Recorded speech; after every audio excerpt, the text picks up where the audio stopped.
60 FPS. Yes, we are live now. Hello friends, this is Himanshi and welcome to Let's Learn. सभी को good evening, नमस्कार, राम राम, सत श्री अकाल, अस्सलाम वालेकुम, what you feel connected with. Start करेंगे आज का सेशन. असर्शन रीजन यानी कथन और कारण के प्रश्न हैं. 10 से 12 सवाल आपके सीटेट के एग्जाम में देखने को मिल जाते हैं. लगभग सभी सब्जेक्ट्स में अभी ये क्वेश्चंस आने लग गए हैं. 6 से 8 सवाल मैक्सिमम सीडीपी यानी 30 में से भी 6 से 8 की संख्या में आए हैं ये सवाल. एक मास्टर ट्रिक का प्रयोग करेंगे क्योंकि ट्रिक्स जो हैं आप लोगों की बड़ी फेवरेट हैं. निमोनिक का इस्तेमाल हम हमेशा से करते आए हैं और आज के सेशन के बाद कोशिश तो ऐसी है कि आपसे कुछ गलत हो जाए बट असर्शन रीजन का सवाल गलत ना हो पेपर में, जो कि कहना बहुत मुश्किल होता है क्योंकि इसमें काफी आपकी जितनी भी अंडरस्टैंडिंग है, जो भी आपने पढ़ा है, आपके कोर कॉन्सेप्ट्स लागू हो जाते हैं. बीटीसी की एक ट्रिक है जो हम इस्तेमाल करेंगे. बीटीसी आप कर चुके होंगे, आप में से कई लोग जो उत्तर प्रदेश से होंगे. बेसिक टीचर जो है कोर्स है, अभी जो है डीएलएड कहते हैं हम उसको, तो ये आपको याद रहेगा, इसलिए जो है इसका हम इस्तेमाल करेंगे. बीटीसी मेथड कह लीजिए आप इसको, क्योंकि आपका बहुत मन लगता है ये मेथड्स में. नहीं तो ये ऐसे क्वेश्चंस होते हैं जिनमें कॉन्सेप्ट का इस्तेमाल किया जाना चाहिए. देर आए बट दुरुस्त आए. ऑफ कोर्स बहुत ही प्यारे तरीके से, सिंपल तरीके से इसको समझेंगे कि आपसे सवाल गलत ना हो. बात सिर्फ ट्रिक की नहीं है, बात है कि सवाल गलत ना हो. ये सुपर टेट का बैच है, आप लोगों की बहुत ज्यादा डिमांड थी, कॉल्स आ रहे थे करियर में लगातार, तो ये बैच आ गया है. नहीं तो मेरी इच्छा थी कि इसको थोड़ा और रुक करके लाएं. और अभी आप एनरोल कर सकते हैं. इंडिपेंडेंस डे के ऑफर्स भी हैं, ये आप फर्दर जाके देखेंगे तो कुछ 1400 1500 और भी फर्दर डिस्काउंट आपको मिल जाएगा अगर आप पुराने स्टूडेंट हैं तो. नहीं तो इतना तो अभी है ही 1499. इसके अलावा सीटेट में भी जिन लोगों को अभी है कि नहीं सारे नोट्स एक जगह मिल जाएं, सारे की नोट्स ये सब, तो उसमें भी एनरोलमेंट है. कहाँ है? करियरविल ऐप पर है. ये बीटीसी मेथड है. अभी इसको समझेंगे कि बीटीसी मेथड को कैसे अप्लाई करेंगे आप असर्शन और रीजन में, है ना. बिल्कुल क्लियर कट रखेंगे ताकि आपको परेशानी ना हो ये सवाल सॉल्व करते समय. लाइक शेयर सब्सक्राइब आप कर लेंगे, कमेंट में बता देंगे. ये जो क्वेश्चंस हैं फ्रेश क्वेश्चंस हैं, है ना. कुछ 2-3 सवाल होंगे या कुछ सवाल होंगे जो शायद पहले भी पूछे जा चुके हैं, वो उनकी महत्ता को देखते हुए रखे गए. अदरवाइज मैक्सिमम क्वेश्चंस नए क्वेश्चंस हैं, है ना. तो इससे आपको पता भी लग जाएगा कि वो रटने की संभावना खत्म हो जाएगी. अच्छा, इसमें एक और बेसिक ट्रिक होती है, अभी मैं बताऊंगी कि कौन से सवाल आप किस आंसर की तरफ जा सकते हैं. ये टेलीग्राम चैनल है लेट्स लर्न स्क्वाड. यहाँ पे आप ये पीडीएफ पूरे इस सेशन की विद आंसर्स डाउनलोड कर लेंगे जाकर के. बाकी सारे अपलोड हो गए हैं. इसका बहुत साधारण सा एक उदाहरण लेते हैं. ये आपको कंफ्यूजन इसमें नहीं होगी मेरे ख्याल में कि एक कथन है, असर्शन है और कारण है. ठीक, कथन और कारण है. ठीक, कथन क्या है? माता पिता बच्चों को जन्म देते हैं और किसी तरह से तो नहीं आए. आप में से कोई ऐसा तो नहीं है जिसका अवतरण हुआ हो या एकदम क्या कहते हैं, एकदम से धरती पे प्रकाशित हो गए हो आप अचानक से. सब माता पिता के माध्यम से ही आए. माता पिता बच्चों को जन्म देते हैं. इस सेंटेंस को समझने में कोई दिक्कत है? इसमें कुछ गलती लग रही है, कुछ गड़बड़ लग रही है? नहीं. तो ये ट्रू है. रीजन क्या है इसका? बच्चे माता पिता को जन्म देते हैं, यानी कारण क्या लिखा हुआ है कि बच्चे हैं जो माता पिता को जन्म देते हैं. बताओ, बच्चे माता पिता को जन्म देते हुए देखें. अब ये फिलॉसफी में नहीं जाना है. अगर आप में से किसी का दिमाग जो है फिलॉसफी वाला हुआ मेरे टाइप का, तो फिर जो है आप कह देंगे कि हाँ ये बात भी सही है. नॉर्मल कॉमन सेंस से देखना है ना. तो कॉमन सेंस से, क्योंकि फिलोसॉफिकली अगर आप देखेंगे तो कहेंगे हाँ भाई माता पिता भी तो माता पिता तभी बनते हैं जब बच्चे का जन्म होता है. बट एक बच्चे की बात नहीं हो रही है, मल्टीपल बच्चे हो सकते हैं. तो एनीवे, तो कुल मिला के बात क्या है? माता पिता बच्चों को जन्म देते हैं या बच्चे माता पिता को जन्म देते हैं? ये नीचे वाला हमें गड़बड़ लग रहा है, यहां प्रॉब्लम है, ये रॉन्ग है. बात सही है कि नहीं है? इसको समझने में किसी को कोई दिक्कत है? A is true, R is false, कहानी खत्म हो गई. अगर इतना ही आसान हो जाए तो. इतना ही आसान है बस. आपको इतना ही, अगर देखो दोनों में से कोई भी गलत निकल जाए तो कहानी वहीं समाप्त है. इसको हम अंजलि और राहुल का भी नाम देते हैं. 3 स्टेप की प्रोसेस होती है इसमें. ये ऐसा नहीं है कि सीटेट में अब आना शुरू हुए हैं पिछले कुछ सालों से, जब से पेपर ऑनलाइन हुआ है. ये जेई में या सीबीएसई के एग्जाम्स में, इवन स्कूल्स में, नीट में, यूपीएससी में, स्टेट पीसीएस में, इन सब में ये सवाल आते रहे हैं. कोई ऐसा नहीं है कि ये ऐसे सवाल हैं जो सिर्फ सीटेट के लिए ही अवतरण हुआ है इनका, या ये सीटेट के लिए ही जन्मे हैं सवाल. ऐसा बिल्कुल भी नहीं है. इनका बेसिक मेथड होता है जो ये बीटीसी की, जब हम बात कर रहे हैं कि बीटीसी का इस्तेमाल कब करना है. बीटीसी बोले तो बी फॉर बोथ. देखो मेथड ऐसा होना चाहिए जिसको याद रखने के लिए एक और मेथड ना लगे आपको, एक ट्रिक और ना लगे ट्रिक को याद रखने के लिए. बीटीसी आसान है याद रखना आपके लिए. बोथ ट्रू तभी चेक करना है. थर्ड स्टेप पे जाओगे ही तब कि दोनों ट्रू हैं, तब आप चेक करते हो कि इसका रीजन ट्रू है कि नहीं है। चेकिंग तब होगी जब दोनों ट्रू होंगे, ये शर्त पहली है। अगर ये बोथ ट्रू नहीं है, यानी ए और आर ट्रू नहीं है, दोनों में से कोई एक भी ट्रू नहीं है, तो कोई चेक नहीं करना कि ये रीजन ट्रू है नहीं है, कुछ नहीं, जाना ही नहीं है आगे। और मैक्सिमम क्वेश्चंस जो हैं इसमें वो both A and R true वाले ही होते हैं। ये मेरा एनालिसिस है। अगर आप खोल करके देखेंगे सवाल पुराने सालों के, और आप में से कई लोगों ने तो रट्टे भी लगाए हुए हैं कि एक काम करते हैं, both A and R true and R is the correct explanation, ये याद कर रखा है कुछ लोगों ने, तो वो तो आंख बंद करके यही सवाल का जवाब देते हैं। ऐसा भी नहीं करना है, क्योंकि कई बार ऐसा भी हुआ है पेपर में, मैं क्वेश्चन कराऊंगी भी कि दोनों भी फॉल्स आ जाते हैं या कोई एक फॉल्स हो गया। लेकिन मैक्सिमम जो सिनेरियो बनता है वो 70-80% जो सवाल हैं both A and R true, या तो आर रॉन्ग हो जाएगा या फिर आर भी करेक्ट होता है। तो अगर आपको बिल्कुल कुछ ना समझ आ रहा हो, आंख ही बंद करके आपको पेपर में जवाब देना है, क्योंकि नेगेटिव मार्किंग नहीं है तो कई लोग तुक्के में भी विश्वास रख लेते हैं, बट तुक्का is not the right way to pass the exam. सिर्फ तुक्के से तो नहीं हो पाएगा। लेकिन अगर आप फंस रहे हो, ऐसा मन कर रहा हो सवाल छोड़ के आना है, तो फिर आप both A and R true वाले के साथ जा सकते हैं। अगर आपको कंफर्मेशन हो कि दोनों में से कोई एक गलत नहीं है, तो आर इज द करेक्ट, जो आपने याद किया हुआ है वो चल जाएगा बहुत जगह पे। बट ऐसा तो हमें नहीं करना चाहिए। जब 12 सवाल अगर पेपर में आ रहे हैं, 4 से 6 सवाल कम से कम, 4 क्वेश्चंस मिनिमम सीडीपी में, 30 में से 6 से 8 सवाल मैक्सिमम, सिर्फ सीडीपी की बात कर रही हूँ। ईवीएस में भी ये सवाल, अभी हम एक क्वेश्चन करेंगे ईवीएस में पूछा हुआ है। लैंग्वेज में भी सवाल आता है, हिंदी पेडागोजी, इंग्लिश पेडागोजी में। आज 10 अगस्त है, अब से पेपर तक 7 सितंबर तक मैं 15 क्लासेस लेने वाली हूँ, और 15 क्लासेस अगर आपने अच्छे से कर ली, बस उद्धार हो जाएगा उतने में, बहुत ज्यादा चिंता नहीं करनी है। चलिए खैर समझते हैं। और ये आपको एक, इसके लिए 4 ऑप्शंस देती हूं अब, तब ऑप्शंस से बनता है ना क्वेश्चन, तो मुश्किल। अब यहां पे देखो कौन सा सही होगा। हिंदी मीडियम वाले भी एक बार ट्राई करो, फिर ऐसे ही 2-3 सवाल और करेंगे जिससे आपको आसानी से समझ में आ जाए कि हमने देख लिया, ए चेक किया कि माता पिता बच्चों को जन्म देते हैं, बात सही है। बच्चे माता पिता को जन्म देते हैं, ये बात थोड़ी अटपटी है, ये रॉन्ग है।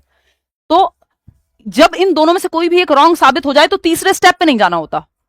अभी जो हमने बीटीसी में बात की है, अभी वो तीसरा स्टेप हम डिस्कस करेंगे। वो पिछले साल भी हमने सेम शेयर किया था, और उसमें वो जो मेथड है बिकॉज लगाने का, जिसकी हम बात करेंगे अभी, वो यूनिवर्सल टाइप का मेथड है। वो यूपीएससी में भी लोग यूज करते हैं, वो नीट में भी लोग यूज करते हैं। वो सार्वभौमिक टाइप का मेथड है। उसमें ऐसा नहीं है कि मैंने कोई बहुत बड़ा इन्वेंशन कर दिया हो, कोई भी कॉमन सेंसिकल इंसान वैसे ही निकालेगा। और लास्ट ईयर भी हमने वही डिस्कस किया था।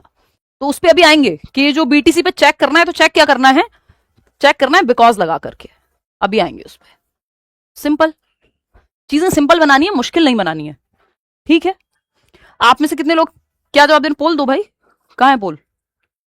ये किस लिए दिया हुआ है ऑप्शन? अगर पोल ही नहीं देना तो हम इसका क्या काम है, क्यों दिखाएंगे? ये कमाल कर दिया। चलो मैं यहाँ पे इंतजार कर रही हूँ कि आप लोग पोल में जवाब दे रहे होगे, इतने में एक्सप्लेनेशन में लगी हुई हूँ। एनीवे फटाफट से बताओ।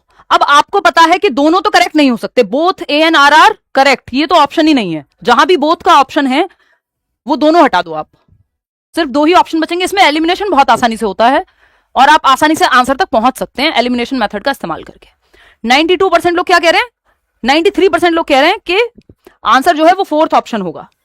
अब मुझे उन 8% लोगों से मिलना है, ये 92% लोग सही जवाब दे रहे हैं, कि जो 8% लोग गलत जवाब दे रहे हैं इसमें भी। मतलब क्या हो गया भाई, प्राइमरी स्कूल भेज दें वापस? इतना कैसे? ये तो संभावना नहीं है। आपको मजे लेने हैं कमेंट सेक्शन में तो बात अलग है। अदरवाइज कोई भी इंसान जो डीएलएड करके बैठा है या अपनी इतनी पढ़ाई करके बैठा है, वो ये तो नहीं कर सकता कि इतने आसान सवाल में आपको कहां कंफ्यूजन है। ये बताओ, अभी तो कंफ्यूजन शुरू ही नहीं हुई है? 91% लोग 4th ऑप्शन कह रहे हैं, बाकी के 9% लोग हो गए हैं जो कुछ और जवाब दे रहे हैं इसमें से। देखो ए तो फॉल्स नहीं हो सकता, ये फॉल्स कैसे हो सकता है? ये माता पिता बच्चों को जन्म देते हैं, इसमें फॉल्स जैसा क्या है? भगवान का अवतार थोड़ी हो जा रहे हैं डायरेक्ट, वो भी माता पिता के थ्रू ही आते थे। जब आप कहानियां पढ़ते हैं श्री रामचंद्र की या बाकी श्री कृष्ण की, ठीक है ना? तो ए इज फॉल्स नहीं, कहां से फॉल्स है? ए तो फॉल्स ही नहीं है। दोनों सही नहीं हो सकते, क्योंकि बच्चे माता पिता को जन्म देते हैं ये नहीं कह सकते। वो फिलॉसफी नहीं लगानी है, उल्टा थोड़ी होता है कि देखा है किसी बच्चे को उल्टा कि माँ बाप कह रहे हो आप अपने बच्चे को, समझ रहे हो? तो A is true but R is false. तो इसमें कुछ और चेक ही नहीं करना, वो जो बीटीसी मेथड है अप्लाई ही नहीं होगा। वो जरूरत ही तब पड़ेगी जब दोनों ट्रू हो, बोथ ट्रू, तो ही चेक करना है बिकॉज लगा करके, ठीक है? या दैट इज वाई लगाते हैं अगर रिवर्स में चेक करना हो, कि अगर ये आर आपको चेक करना है इसके साथ जा रहा है या नहीं, तो अगर आप दैट इज वाई लगा दोगे कि बच्चे माता पिता को जन्म देते हैं, दैट इज वाई माता पिता बच्चों को जन्म देते हैं, बन ही नहीं रही बात, जरूरत ही नहीं है इसकी, बीटीसी लगेगा ही नहीं। बीटीसी कहां लगेगा? जहां पे बोथ ट्रू हो तब चेक करोगे आप, सी फॉर चेक। समझ रहे हो बात? सही है कि नहीं है? कुछ लोगों के तो आईक्यू पे शक हो गया आज मुझे, जैसा जवाब इसमें दिया है। ऐसे कैसे कर सकते हो भाई? अब वो बीटीसी मेथड कहां लागू होगा उस पर भी आएंगे, अभी बस ये देखो। जैसे एक और सवाल ईवीएस में आया हुआ, आइस इज सॉलिड वाटर, यह एक आसान सा सवाल है। यानी जो कथन है ए, वो कहता है कि आइस इज सॉलिड वाटर, यानी बर्फ जो होती है वो सॉलिड पानी है, जो बिल्कुल पैक्ड एंड टाइटली पैक्ड है जिसके एलिमेंट्स। रीजन क्या है? Water freezes into ice at 0 degrees Celsius. दूसरा स्टेटमेंट आपने पढ़ा कि वाटर जो है वो फ्रीज हो जाता है आइस में 0 डिग्री सेल्सियस पे। इस बात में कोई डाउट है? 0 डिग्री सेल्सियस पे कॉमन सेंसिकल सवाल है, कोई इसमें बहुत ऐसा नहीं है कि आपको हाई आईक्यू या बहुत पूरी अंडरस्टैंडिंग सीडीपी की कोई मुश्किल कॉन्सेप्ट लगाना पड़ रहा हो। मजे की बात यह है, ये किसी भी टॉपिक से आ जाते हैं क्वेश्चन, और इसमें कई बार 2 टॉपिक एक साथ मर्ज भी हो जाते हैं। तो आपकी कॉन्सेप्चुअल क्लैरिटी कोर है कि बेसिक्स आपके क्लियर होने चाहिए पेडागोजी के। ऐसा नहीं है आप बस ट्रिक खेल के जो है पूरा पेपर क्लियर कर दोगे। 2 सवाल सही हो भी गए तो उसके अलावा भी तो पेपर देना है। तो हम यहां पे ये देख रहे हैं, आप में से ज्यादातर लोग कह भी रहे हैं, ये अभी हम करेंगे, इसका जवाब दूंगी मैं। आइस इज सॉलिड वाटर, बिल्कुल करेक्ट बात है। आइस किसको कह रहे हो? Solid water. कोई ये मत कहना लगना कोका कोला जमा दी हमने, वो भी तो वाटर ही है। Water freezes into ice at 0 degree Celsius, ये बात भी ट्रू है, लगा दो बीटीसी। जब बोथ ट्रू हो तो चेक करना होता है। क्या करना होता है? चेक। अगेन ये बीटीसी बी, बिकॉज पे ही, बिकॉज लगा के ही चेक करना होता है। चेक क्या करना होता है वो आपको पता है कि चेक सिंपल बिकॉज, ये ट्राइड एंड टेस्टेड मेथड है। अगेन मैं इसमें क्रेडिट नहीं लेना चाहूंगी, पिछले साल भी हमने डिस्कस किया था, शायद उसके पिछले साल भी किया हो। ये एकदम स्टैंडर्ड तरीका है इन सवालों को सॉल्व करने के, लिमिटेड ही तरीके हैं। तो यहां पे बिकॉज जब आप लगाएंगे, क्योंकि दोनों ट्रू हैं, बोथ ट्रू हैं, तो बिकॉज लगा के देख लो। Ice is solid water because water freezes into ice at 0 degree Celsius. Ice solid water इसलिए है क्योंकि पानी फ्रीज हो जाता है 0 डिग्री सेल्सियस पे। कोई डाउट नहीं? तो इसका मतलब ये रीजन भी सही है इसके बारे में। भाई असर्शन क्या कहते हैं? अंजलि क्या कह रही है कि आइस सॉलिड वाटर होती है। सही कह रही हो अंजलि तुम। रीजन यानी राहुल क्या कह रहा है कि water freezes into ice at 0 degree Celsius. Rahul ने कहा कि पानी जो है बर्फ बन जाता है 0 डिग्री सेल्सियस पे। तो पानी बर्फ क्यों बनता है, यही तो एक्सप्लेन किया है नेक्स्ट स्टेप में। तो अंजलि अपने आप में करेक्ट है, राहुल अपने आप में करेक्ट है, दोनों एक दूसरे के लिए सही है कि नहीं है? दोनों एक दूसरे के लिए सही है, ये हमने बिकॉज लगा के चेक कर लिया, बस बात बन गई। 36 गुण हो गए मैच, 36 ही होते हैं ना। तो ये तो अभी एक ऑप्शन के थ्रू भी हम चेक करेंगे, ये मैं क्वेश्चन आपको कराऊंगी जिससे आपके मन से ये निकल जाए कि हाँ ठीक कर पा रहे हैं या नहीं। फिर हम सीडीपी के क्वेश्चंस पे आएंगे, जस्ट 20 क्वेश्चंस करेंगे, ज्यादा नहीं, और आप बहुत अच्छे सॉल्व कर पाओगे, आज देख लेना। देखो एक बार, असर्शन क्या है, कथन क्या है? An apple falls to the ground when it detaches from a tree. यानी जो एक एप्पल है, क्योंकि हम सिंपल कॉन्सेप्ट से समझेंगे, एप्पल क्या है? एक सेब को एप्पल कहते हैं, इतना तो पता ही हमें। न्यूटन वाली कहानी याद करो, सर पे आके लगा। तो एप्पल ट्री से नीचे की तरफ फॉल करता है, ट्री से एप्पल नीचे गिरेगा। ये पेन मैं यहां से गिराऊंगी तो नीचे ही जाएगा, ऊपर तो नहीं जाएगा कि सीलिंग में हिट हो जाए। तो चीजें नीचे गिरती हैं, यानी एप्पल ट्री से ग्राउंड की तरफ जाता है। ये बात गलत है कि सही है? बिल्कुल सही है। ये तो आपको कुछ ना बताओ तब भी इतना तो पता है कि एप्पल नीचे ही जाएगा। इसका रीजन या दूसरा स्टेटमेंट क्या है? The earth has a gravitational force that attracts all objects towards its centre. यानी गुरुत्वाकर्षण बल है किसका? पृथ्वी का, जिसकी वजह से ये अपनी तरफ अट्रैक्ट करती है। मैं और आप सीधे खड़े हो पा रहे हैं, मार्स पे जाएंगे तो वहां नहीं होंगे। वो आपने देखा एस्ट्रोनॉट्स उड़ते रहते हैं हवा में प्लेन के अंदर, या वो अलग तरह की आपकी जैकेट्स वगैरह पहन के जाते हैं, चीजें करते हैं। तो अर्थ का ग्रेविटेशनल फोर्स है, गुरुत्वाकर्षण फोर्स है, ये बात भी सही है, जिसकी वजह से ऑब्जेक्ट्स को ये अपनी तरफ आकर्षित करती है और नीचे की तरफ गिरते हैं ऑब्जेक्ट्स। अब बीटीसी लग जाएगा यहां, क्योंकि बोथ ट्रू हैं। अंजलि राहुल दोनों सही बात कर रहे हैं, अब एक दूसरे के लिए सही कर रहे हैं या नहीं कर रहे हैं, इसके लिए बिकॉज लगाएंगे। क्या लगाएंगे? बिकॉज लगाएंगे, क्योंकि बोथ ट्रू हैं। अगर इन दोनों में से कोई भी एक गलत हो जाता, आगे जाने की जरूरत ही नहीं थी। सिंपल 2 ऑप्शन हट जाते, 2 ही ऑप्शन बचते, जो गलत था वो गलत था, बात खत्म हो जाती है ना। ऐसा हो सकता है कि ये दोनों सही होते हुए एक दूसरे के लिए सही ना हो, इसी के लिए हमें वो बीटीसी मेथड लगाना पड़ रहा है, सिर्फ ये चेक करने के लिए कि ये दोनों सही है बट एक दूसरे के लिए सही नहीं है। कंपैटिबिलिटी चेक कर रहे हैं, ठीक है बात। डेटिंग वेटिंग से आपको समझ में आ जाता है आसानी से, ठीक। तो बिकॉज लगाएंगे क्योंकि दोनों सही हैं। तो पढ़ के देख लो, an apple falls to the ground when it detaches from a tree. Because the earth has a gravitational force that attracts all objects towards its centre. यानी एप्पल गिरता है क्योंकि, क्यों गिरता है? क्योंकि अर्थ का गुरुत्वाकर्षण बल है। बात खत्म हो गई। इसको अगर रिवर्स में चेक करना हो तो दैट इज वाई लगा लेते हैं कि द अर्थ है, अगर रीजन से चेक करना है तो the earth has a gravitational force that attracts all objects towards its centre, that is why, इसलिए that is why an apple falls to the ground when it detaches from a tree. बात सही है कि नहीं है? बात तो सही है, क्लियर है, कोई दिक्कत परेशानी इस बात को समझने के लिए? अब कुछ सवाल करेंगे, उससे आपको और क्लैरिटी मिलेगी। इससे पहले वाला सवाल अगर हम चेक करना चाहें, क्योंकि बोथ ट्रू थे, तो इसको भी अगर रिवर्स में चेक करना चाहें कि आइस इज सॉलिड वाटर, यानी जो बर्फ है वो सॉलिड वाटर है, यानी वाटर है सॉलिड फॉर्म में। Water freezes into ice at 0 degree Celsius. दोनों सही हैं, दोनों सही होते ही बीटीसी लगा देना है, यानी बोथ ट्रू। तो चेक कर लो भैया, तीसरा स्टेप चेकिंग है फिर, अगर बोथ ट्रू हैं तो। अब इसको रिवर्स कैसे चेक करेंगे? ये बिकॉज लगा के देख लिया तो ये नॉर्मल चेकिंग है। आपका मन कर रहा है नहीं, इसको तो एक तरीके से और चेक करेंगे, दैट इज वाई लगाएंगे। तो ice is solid water because water freezes into ice at 0 degree Celsius. भाई आइस वाटर इसलिए है क्योंकि वाटर फ्रीज हो जाता है 0 डिग्री पे, इसलिए आइस बनने का रीजन है ये।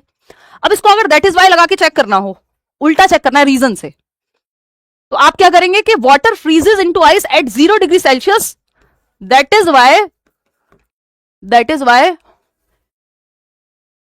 Ice is solid water. Simple, खत्म बात। अब आएगा पोल। अब क्वेश्चन, यही क्वेश्चन अब आपके सामने जब 4 ऑप्शंस में आएगा तो आप 2 सवाल ये वाले सॉल्व करोगे, फिर उसके बाद हम पेडागोजिकल सवालों पे आ जाएंगे। और अगर आपने ये सेशन पूरा देख लिया तरीके से, ये मेथड अप्लाई होते हुए देख लिया, आपको दिक्कत नहीं आने वाली पेपर में। ये 12 नंबर आपके कहीं नहीं जाने वाले। और मजे की बात ये क्वेश्चंस आपके कॉन्सेप्ट को, बहुत क्लैरिटी कितनी है कॉन्सेप्ट की, वो ला देते हैं इन क्वेश्चंस के बारे में।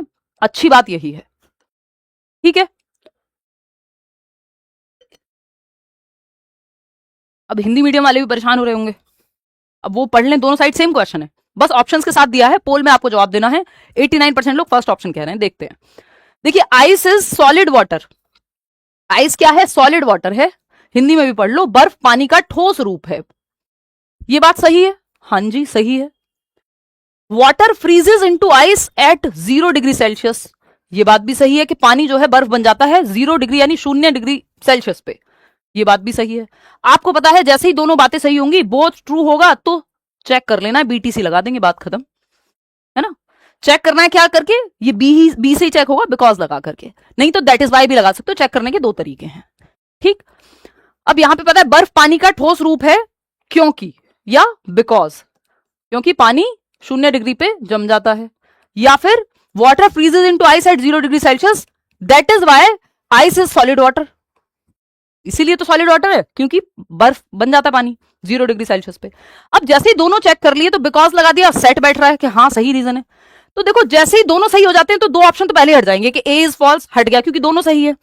तो ये 4 में से 2 ऑप्शन तो 50% काम खत्म हो गया। जैसे आपने देख लिया दोनों सही है, बिकॉज लगाया, आपने पाया कि हाँ ये इसका सही से रीजन है, तो R is the correct explanation हो गई। अगर ये बिकॉज लगा के सही नहीं बैठ रहा होता, जैसे हमने शुरुआत में बात की थी कि माता पिता बच्चों को जन्म देते हैं, अब इसमें लगा लो बिकॉज कि बच्चे माता पिता को जन्म देते हैं, गलत हो गई बात, दूसरी बात ही गलत है, उसमें बिकॉज लगने की संभावना ही नहीं है, सी पे जाओगे ही नहीं क्योंकि बोथ ट्रू ही नहीं है, बीटीसी लगेगा ही नहीं, ठीक है ना। तो both A are and R are सही, दोनों सही है, और ए सही, आर जो है वो सही व्याख्या करता है, ए के बारे में सही एक्सप्लेनेशन देता है। एक और सवाल जो हमने अभी अभी देखा, फिर हम आएंगे अपने मेन मुद्दे पर, नए सवाल करेंगे कुछ।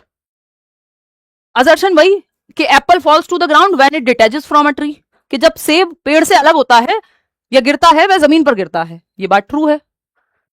The earth has a gravitational force that attracts all objects towards its centre. ये बात भी सही है कि पृथ्वी में गुरुत्वाकर्षण बल होता है जो सभी वस्तुओं को अपने केंद्र की ओर खींचता है। ये बात तो सही है। अब जब जैसे ही दोनों सही है तो चेक करेंगे, चेक क्या करेंगे? बिकॉज लगा करके चेक कर। कैसे करोगे? बिकॉज लगा के, या दैट इज वाई लगा लो अगर आर से चेक करना हो, उल्टा तो डाउट आ रहा हो तो। क्योंकि लगा लो, क्योंकि कि भाई जब सेब पेड़ से नीचे गिरता है, सेब पेड़ से अलग होता है तो जमीन पर गिरता है, क्योंकि पृथ्वी में गुरुत्वाकर्षण बल है, वो अपनी तरफ खींचती है। तो सही बात है, ये तो सही एक्सप्लेनेशन है। अंजलि भी सही है, राहुल भी सही है, दोनों एक दूसरे के लिए भी सही है। तो किधर चले गए? अब R not the correct explanation, ये तो कह ही नहीं सकते, ये दोनों पहले ही हट गए थे। कि जहां पे भी कोई एक ट्रू है, क्योंकि ये तो बोथ ट्रू है, तो R is the correct explanation. जैसे ही बोथ ट्रू होंगे तो चेक कर लेंगे, बीटीसी हो जाएगा, बात खत्म। ठीक है, अब आ जाते हैं अपने असली सवालों पर, असली आईडी से आ जाते हैं जो आपको पेडागोजी में देखने को मिलेंगे। ये जस्ट आपको समझाने के लिए थे। वापस जो माता पिता वाला एग्जाम्पल था वो आपको बताता है कि कैसे कई बार रीजन गलत होता है। अब ये सवाल है आपके सामने, आप सॉल्व करेंगे इसको और फटाक से बताएंगे कि जो है कैसे चीजें। Himanshu ma'am you teach very well, अच्छा धन्यवाद, तारीफ के लिए शुक्रिया। अब आ जाइए इधर, देखिए अब अगेन आपको अजर्शन चेक करना है और रीजन चेक करना है। अजर्शन यानी कथन, रीजन यानी कारण। दोनों अपने आप में, ये मान लो स्टेटमेंट 1 है ये, और ये स्टेटमेंट 2 है। ये स्टेटमेंट 2 इसके बारे में सही है कि नहीं है ये तब चेक होगा, पहले देखेंगे दोनों सही है या नहीं है। ठीक है, बहुत कंफ्यूजन हो कभी भी तो बहुत सही की तरफ, वो बता दिया मैंने आपको कहानी, ज्यादा चांसेस उन दोनों के होते हैं। देखिए, क्योंकि रॉन्ग को आप पकड़ जाओगे। अजर्शन क्या है? At any as the teacher should focus on what the child can not do rather than what they can do with help और सपोर्ट। यानी किसी भी उम्र में शिक्षकों को इस बात पर ध्यान देना चाहिए कि बच्चा क्या नहीं कर सकता है, बजाय इसके कि वे मदद या समर्थन से क्या कर सकते हैं। एकदम मूर्खतापूर्ण बात है भाई। टीचर को यह देखना है कि वो सपोर्ट से क्या कर सकता है, ये नहीं कि क्या नहीं कर सकता है। तो ये तो गलत बात हो गई ना भाई। वाइगॉत्स्की क्या कह रहे हैं कि बच्चा जो सपोर्ट से कर सकता है, जो उसका पोटेंशियल है, उसको थोड़ा सा चैलेंज देके, स्कैफोल्डिंग देके वहां तक पहुंचाओ। ये थोड़ी देख सकते हैं कि क्या नहीं कर सकता, जो कर सकता है उस पर जाओगे ना आप, और जो आज नहीं कर सकता हो सकता है कल कर पाए। रीजन क्या है इसका? Lev वाइगॉत्स्की propose. देखो अब यहां पे ना 50% गेम खत्म हो गया। बोथ आपको चेक ही नहीं करना, क्योंकि एक गलत निकल गया। एक गलत निकल गया तो बोथ ट्रू कैसे हो सकते हैं? रीजन क्या है इसका? Lev Vygotsky proposed that learning should include only those behaviours that the child can do independently. कि वाइगॉत्स्की ने प्रस्तावित किया है कि सीखने में केवल उन व्यवहारों को शामिल किया जाना चाहिए जो बच्चा स्वतंत्र रूप से कर पाए। नहीं भाई, वाइगॉत्स्की तो कह रहे हैं कि ये चीज है जो बच्चा स्वतंत्र रूप से इंडिपेंडेंटली कर पा रहा है। ZAD भी कह देते हैं इसको, कि जोन ऑफ एक्चुअल डेवलपमेंट। वो कह रहे हैं इसके बाहर जाना है, जो वो सहायता से कर पाए उस पर ध्यान देना है, ZPD पे। ये कह रहे हैं नहीं, वाइगॉत्स्की कह रहे हैं कि बस उतना ही करो जितना अकेले कर पाओ। तो ये तो गलत हो गया, दोनों ही गलत हो गए। तो पहले 50% काम खत्म हो गया था, अब बोथ आर फॉल्स आ गए। ये है ऑप्शन, थर्ड ऑप्शन। ए और आर दोनों ही गलत हैं। कितने परसेंट लोग? 46% लोग सही जवाब दे रहे हैं इसका भी। जबकि कितना आसान सवाल है, बस नया सवाल है तो आप फंस जा रहे हैं भाई। कोई भी ये थोड़ी कहता है यहां पर कि एट एनी एज, किसी भी एज पे बस टीचर को उस चीज पे फोकस करना है जो नहीं कर सकता बच्चा। नहीं भाई, हम चाइल्ड सेंटर्ड एजुकेशन में ये पढ़ते हुए आ रहे हैं। बच्चा एबिलिटी टू लर्न, सीखने की क्षमता के साथ पैदा होता है, क्रिएटिविटी की क्षमता के साथ पैदा होता है, क्यूरियस है बाय नेचर, जिज्ञासु है। हम उसकी जिज्ञासा को मारते हैं। तो ये जब हमने बात कर ली यहां पे, इसमें बचता ही नहीं है। इसमें कहां डाउट है? हमें कैसे आ रहा है डाउट कि हमें यहां पे फोकस ये नहीं करना बच्चा जो नहीं कर सकता, हमें फोकस करना है जो वो कर सकता है हेल्प के साथ। इसमें उल्टी बात कह दी थी इन्होंने, तो दोनों ही फॉल्स हैं। चेक करने की जरूरत नहीं है, बीटीसी लगेगा ही नहीं। बीटीसी लगेगा ही वहां जहां बोथ ट्रू होंगे, वहीं तो चेकिंग होगी। देखिएगा सेकंड क्वेश्चन, अगेन असर्शन है आपके पास, यानी ए है और आर है, रीजन है। अब ये ए और आर सही है कि नहीं वो अलग, पहले यही चेक करना है स्टेप 1 में कि ये अपने आप में सही है कि नहीं है, ये इंडिपेंडेंटली 2 जो है ये सही है कि नहीं है। अगर दोनों सही होंगे तब सी पे जाएंगे, चेक करेंगे। असर्शन है language is an effective tool for communication. ये तो इस बार का आया हुआ सवाल है, ये मैंने जानबूझ करके इसको रखा है। हिंदी या इंग्लिश पेडागोजी में आया हुआ है, मैंने आपको बाइलिंगुअल दे दिया है, क्योंकि हिंदी इंग्लिश पेडागोजी आजकल ट्रांसलेशन ही आती है कई सालों से। भाषा संप्रेषण के लिए एक प्रभावशाली उपकरण है, इस बात को लेकर कोई डाउट है? Language is a tool for communication, संप्रेषण का माध्यम है अपनी बात को कहने का, दूसरी की बात को समझने का। इसमें कोई डाउट है? नहीं। तो ये तो ट्रू हो गई बात। रीजन क्या दिया इसका, या रीजन ना भी दिया हो, अपने आप में ये जो स्टेटमेंट है इसको पढ़ते हैं। Language helps to convey social messages, यानी जो भाषा है वो सामाजिक संदेश संप्रेषित करने में मदद करती है। कि भाई प्रधानमंत्री जी जो हैं संबोधित कर रहे हैं पूरे देश को, या कोई सेमिनार है वहां आप लेक्चर लेने गए, तो जो लेक्चरर है जो सेमिनार कंडक्ट कर रहा है वो बाकी लोगों तक अपना मैसेज पहुंचाएगा। या नोटबंदी हुई या फिर लॉकडाउन की बात कर लेते हैं, तो सोशल मैसेज ही तो दिया गया सरकार के द्वारा या प्राइम मिनिस्टर के द्वारा, है ना। इसको किसी पार्टी से मत जोड़िएगा, मुद्दा समझने की कोशिश कीजिएगा, ये सब पे लागू होता है ना। तो भाषा सामाजिक संदेश संप्रेषित करने में मदद करती है, ये बात भी ट्रू है, और संप्रेषण का माध्यम है, ये बात भी ट्रू है। तो अब बोथ ट्रू होते ही आपको तीसरे स्टेप पे चले जाना है, बीटीसी बोथ ट्रू है तो चेक करना पड़ेगा बिकॉज लगा के। भाई बोथ ट्रू जैसे ही हो गए तो आपको चेक करना पड़ेगा। If both are true then you have to check the reason for assertion, कि जो कथन के लिए कारण सही है कि नहीं है, फिर आपको चेक करना पड़ेगा जो ए है उसको। ठीक, बिकॉज लगाओगे या रीजन में दैट इज वाई लगा दोगे। तो यहां पे अगर हम देखें तो असर्शन क्या है, language is an effective tool for communication, भाषा संप्रेषण के लिए एक प्रभावशाली उपकरण है, बिल्कुल सही बात है। अब इसमें लगाओगे बिकॉज या क्योंकि लिख दोगे हिंदी में, क्योंकि भाषा सामाजिक संदेश संप्रेषित करने में मदद करती है। तो language is an effective tool for communication because language helps to convey social messages. भाई कम्युनिकेशन का टूल कैसे है, क्योंकि सोशल मैसेज को कम्युनिकेट करती है, लोगों में कम्युनिकेशन कर पाती है, कम्युनिकेट कर पाती है अपने मैसेजेस को। अब इसको दैट इज वाई लगा के चेक कर लो। देखो जैसे ही दोनों ट्रू हुए थे, ये ए भी ट्रू था और आर भी ट्रू था, तो दो ऑप्शन हट जाएंगे कि A is true but R is false, ये तो हट गया पिक्चर से। R is true but A is false हट गया। अब इन दोनों में से कुछ होने वाला है। अब यहां पे आपको देखना है कि लैंग्वेज हेल्प्स टू, उल्टा चेक कर लो reverse, language helps to convey social messages, जो भाषा है वो सामाजिक संदेशों को संप्रेषित करने में मदद करती है। दैट इज वाई यानी इसीलिए language is an effective tool for communication, क्योंकि सामाजिक संदेशों को संप्रेषित करने में मदद करती है, इसीलिए भाषा संप्रेषण के लिए एक प्रभावी या प्रभावशाली उपकरण है। या फिर उल्टा बिकॉज लगा लो, भाषा संप्रेषण के लिए एक प्रभावशाली उपकरण है क्योंकि सोशल मैसेज को आगे पहुंचाने में मदद करती है। सिंपल। तो दोनों ट्रू हो जा रहे हैं, रीजन भी सही बैठ रहा है, हाँ दैट इज वाई बिकॉज लगा के सेट बैठ रहा है। तो both A and R are true and R is the correct explanation. R not correct explanation ये तो कह ही नहीं सकते, करेक्टली एक्सप्लेन कर रहा है जो आर है, वो ए के बारे में सही बात बता रहा है हमें। ठीक है ना। तो 75% आंसर जो है सही है, मतलब 75% लोग सही जवाब दे रहे हैं थर्ड ऑप्शन। क्वेश्चन नंबर 3 देखिएगा, ये क्या कहता है भाई, इंट्रोड्यूसिंग, बहुत अच्छा सवाल है, नया सवाल है, introducing counter intuitive physical phenomena in elementary science classrooms induces a state of cognitive conflict that drives learning.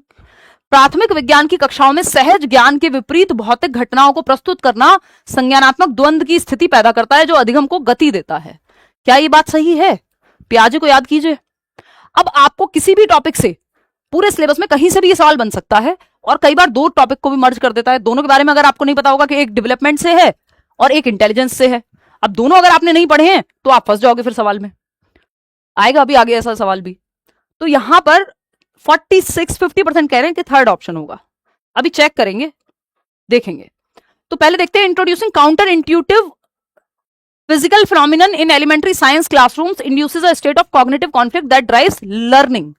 यानी अगर आप counter intuitive physical phenomena elementary science classroom में, काउंटर इंट्यूटिव क्या है, नाइव थियरीज, ऑल्टरनेटिव थियरीज बच्चे की है, मान लो कि पानी का रंग तो हरा होता है, या फिर जो भारी चीजें हैं वो डूब जाती हैं, heavy things sink in the water या sink in water.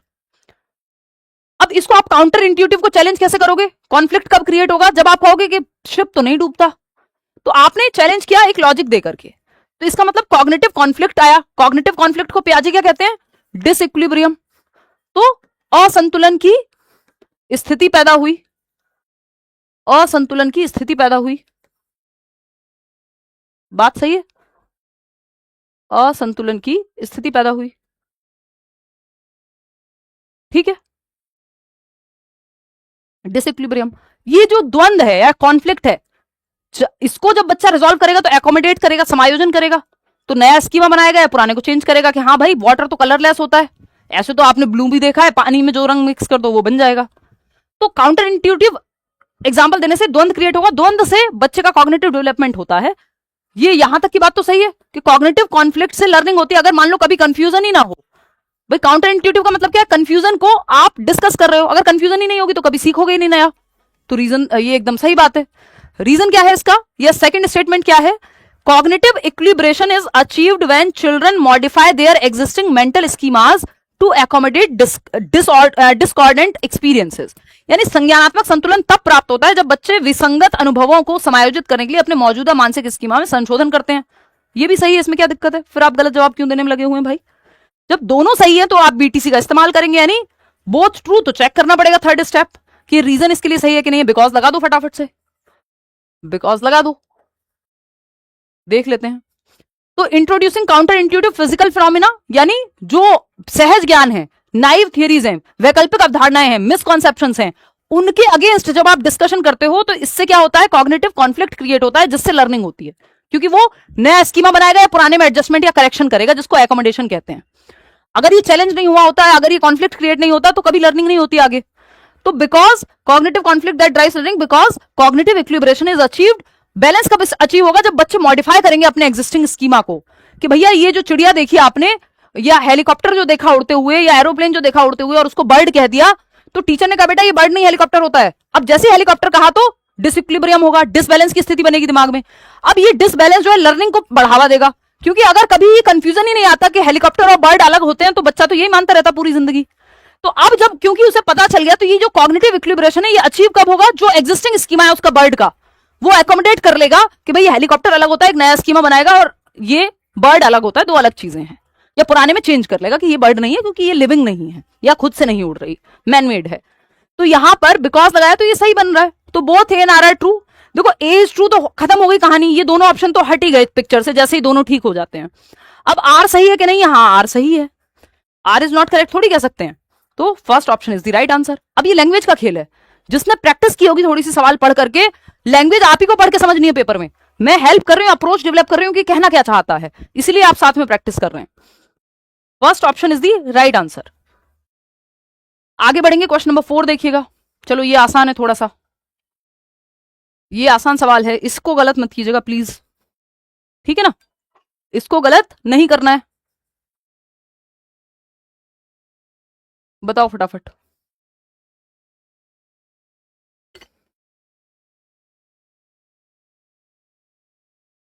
First option 69% लोग कह रहे हैं, चलिए देख लेते हैं।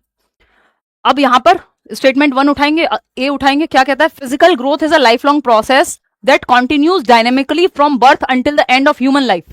कि शारीरिक वृद्धि जो होती है वो जीवन पर्यंत चलने वाली प्रक्रिया है, जो जन्म से लेकर मानव जीवन के अंत तक गतिशील रूप से जारी रहती है। ये हमने पढ़ा नहीं है क्या, कि ग्रोथ मेच्योरिटी तक रहती है, लाइफ लॉन्ग नहीं चलती ग्रोथ, डेवलपमेंट लाइफ लॉन्ग चलता है, ये तो हमें पता है। तो ये तो स्टेटमेंट ही गलत हो गया।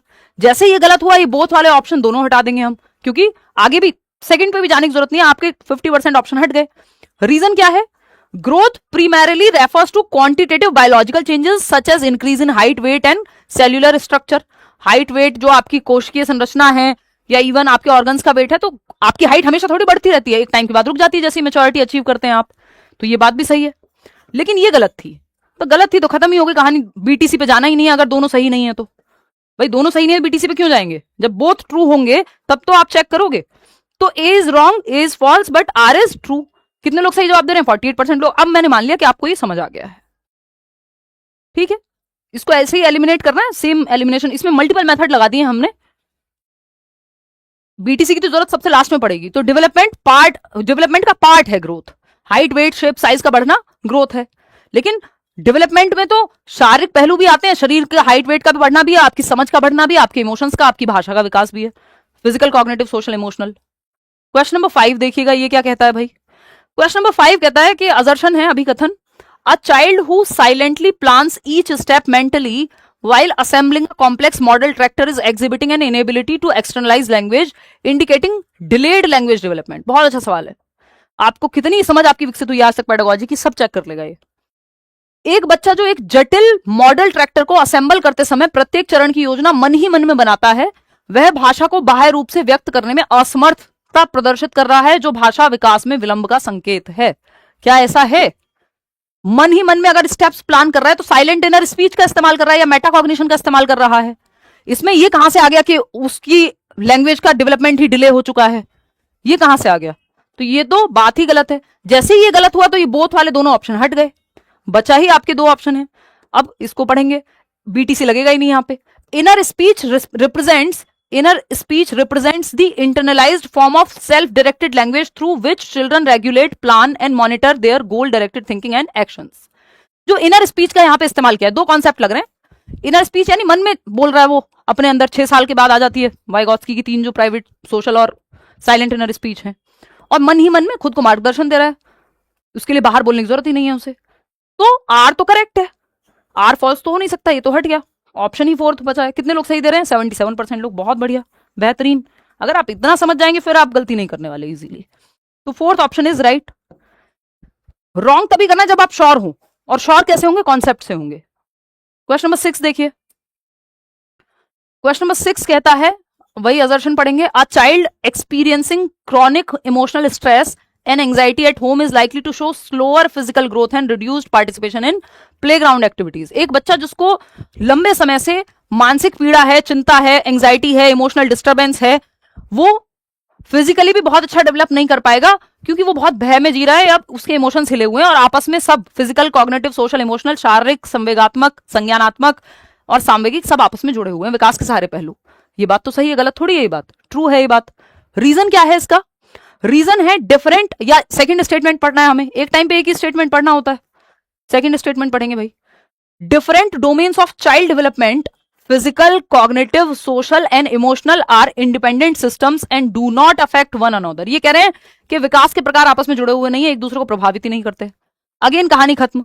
ए ही सही है, आर तो सही ही नहीं है, तो बोथ वाला तो ऑप्शन फिर से हट गया, एलिमिनेट कर देंगे, ये तो हट ही गया। ए इज ट्रू, हाँ ए तो ट्रू था। आर इज फॉल्स, बिल्कुल सही है। ए इज फॉल्स, नहीं ए फॉल्स नहीं है, ए तो ट्रू है। तो थर्ड ऑप्शन कितने लोग सही जवाब दे रहे हैं? 70%। जो लोग इतना करना सीख गए, इसके आगे वो both A and R, true और एक्सप्लेनेशन सब ढूंढ लेंगे, कोई चिंता नहीं है अब आपको। ठीक है, क्वेश्चन नंबर 7, असर्शन क्या है?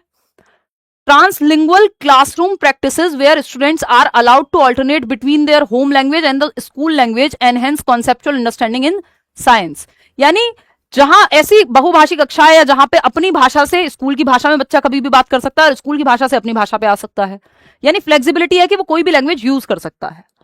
तो ऐसे में कॉन्सेप्चुअल अंडरस्टैंडिंग बेहतर होती है, क्योंकि बच्चे अपनी घर की भाषा में बेहतर समझते हैं, जो आपका 3 लैंग्वेज फॉर्मुला भी कहता है, नेशनल एजुकेशन पॉलिसी भी कहती है कि मदर टंग में शिक्षा दीजिए, मातृभाषा का इस्तेमाल कीजिए। यहाँ पे स्कूल और मातृभाषा में कोई ऐसा रिजिड या कुछ स्ट्रिक्टनेस नहीं है, बात सही है। रीजन क्या है? Conceptual change occurs more efficiently when cognitive structures are built upon the learner's existing linguistic and experiential repertoire। वैचारिक परिवर्तन तब अधिक कुशलता से होता है जब संज्ञानात्मक संरचनाएं शिक्षार्थी के मौजूदा भाषाई और अनुभवात्मक भंडार पर बनाई जाती है, यानी पूर्व ज्ञान पर निर्मित होता है जब नया ज्ञान, तो बेहतर लर्निंग होती है अगर बच्चे के एक्सपीरियंस से सिखा रहे हैं तो। ये बात भी ट्रू है। अब यहां बीटीसी लग जाएगा, क्योंकि बोथ ट्रू है, तो आपको चेक करना पड़ेगा। बीटीसी यहां लग जाएगा क्योंकि ये ए भी सही है, आर भी सही है। अब बोथ ट्रू हो गए जब, तो आपको चेक करना है बिकॉज लगा के। चेक कैसे करोगे? ऑफकोर्स बिकॉज लगा के या दैट इज वाई लगा के, दो तरीके हैं। तो अब यहां पे ये दोनों ऑप्शन हट गए कि A is true but R is false, क्योंकि दोनों ट्रू हैं यहां। तो अब आपको बिकॉज लगाना है, सिंपल। कैसे लगाओगे, या क्योंकि लगाना है हिंदी में।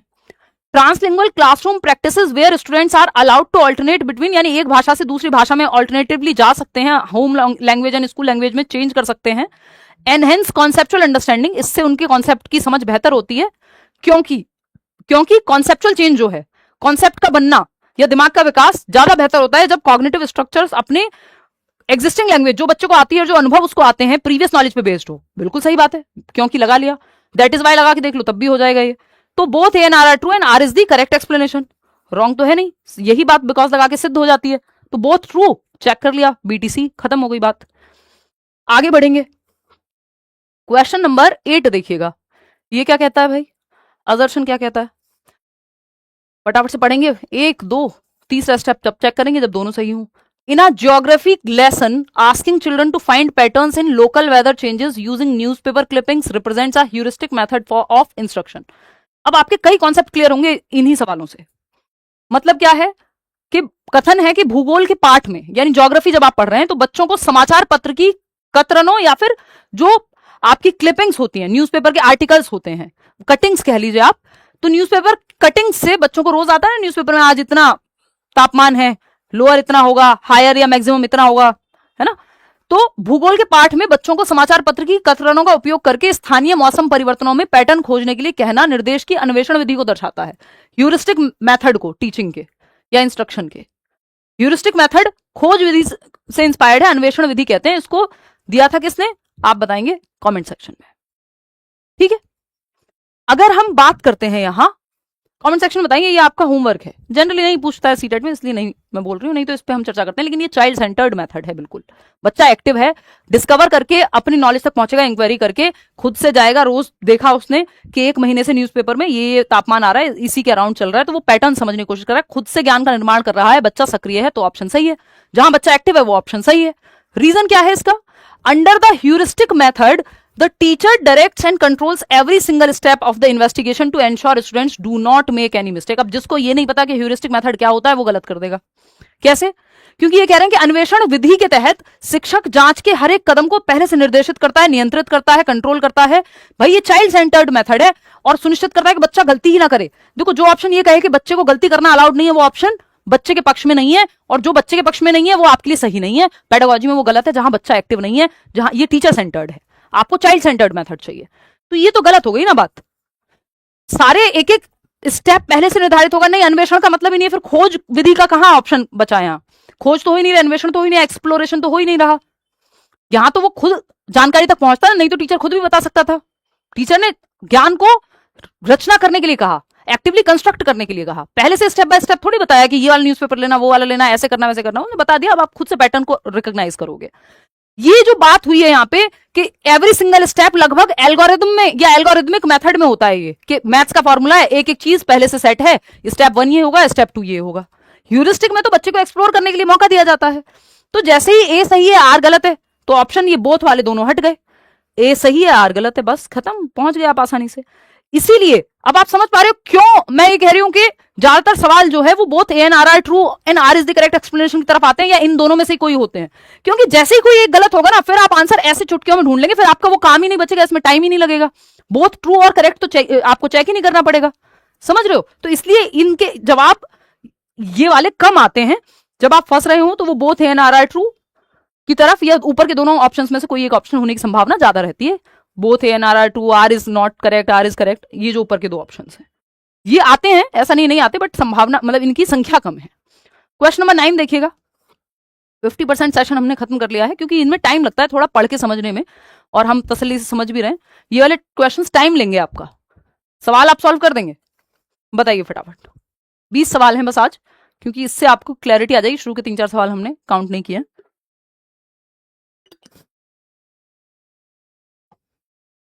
देखिएगा, असर्शन क्या है, यानी पहला स्टेटमेंट चेक करो आप। First, a primary teacher concludes that the standardized time bound IQ scores obtained at the beginning of the academic session are sufficient for identifying each learner's future learning potential and designing individualized instructional support throughout the year।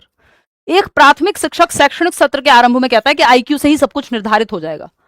ये IQ को criticise multiple intelligence करती है साफ साफ, जो Harvard gardener की theory है कि IQ पूरा कोई एकमात्र आधार नहीं है कि जिससे आप बुद्धि का पता लगा लोगे, है ना।